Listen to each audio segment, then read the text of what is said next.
Hey guys, welcome back to Mondays at the Museum. I'm Carrie and I'm here at the Anna B. Miss Palmer Museum in York, Nebraska. So, for today's video, we're going to be talking about a guy named Earl Cooper. This display on the history of York County is really cool because not only does it feature items from the city of York, but also the towns surrounding York, and some of these towns may or may not still be active today. One of these towns that's featured is Arborville, and actually the Arborville section keeps growing and growing because we keep discovering more things and more people keep donating, and that is just so awesome.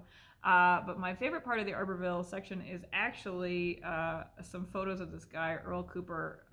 He just has a really interesting story, and I want to tell you a little bit about him today. So, Earl Cooper was born in Arborville on December 2nd, 1886, but he really early in life moved to California.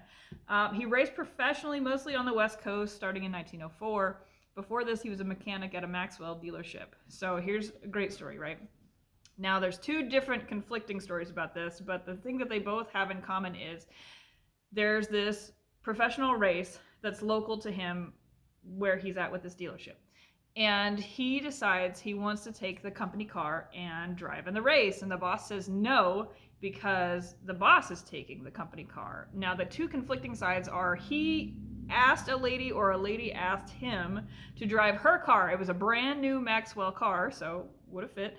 And he actually drove it in the race and he beat his boss and was therefore fired for making him look bad. So he joined the Stutz racing team in 1912. For those of you familiar with racing, that's kind of a big name, so I'm sure you've heard of that. In 1913, he won 7 of 8 major races, and it said during his career he won 3 national championships. This is with the American Automobile Association, and these took place in 1913, 1915, and 1917. And he's also credited with 20 national championship race wins throughout his career, which was through 1926. The biggest of these was the Indy 500. Again, just great stories. So he is credited as being cursed at this place, right? He drove in this race several times between 1913 and 1926. Okay, 1913, he spins out.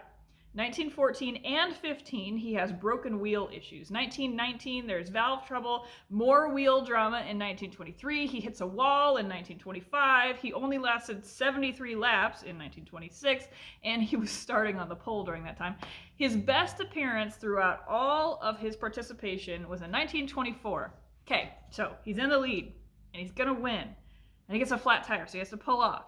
He replaces the tire, he goes back on. He passes everybody that had surpassed him in that time and is in the lead, and he's gonna win. And he gets another flat tire, so he has to pull off again. So he gets second place in 1924. That's the best of his finishes at the Indy 500, so again, cursed. Apparently he's not the only one that's cursed there. Mario Andretti doesn't really have a great record either. But they're saying that he's the first cursed one. He came a little bit before Mario. So he raced until 1927, and then he moved on to team management, where he was also successful. He passed away October 22nd, 1965 in Atwater, California at the age of 79.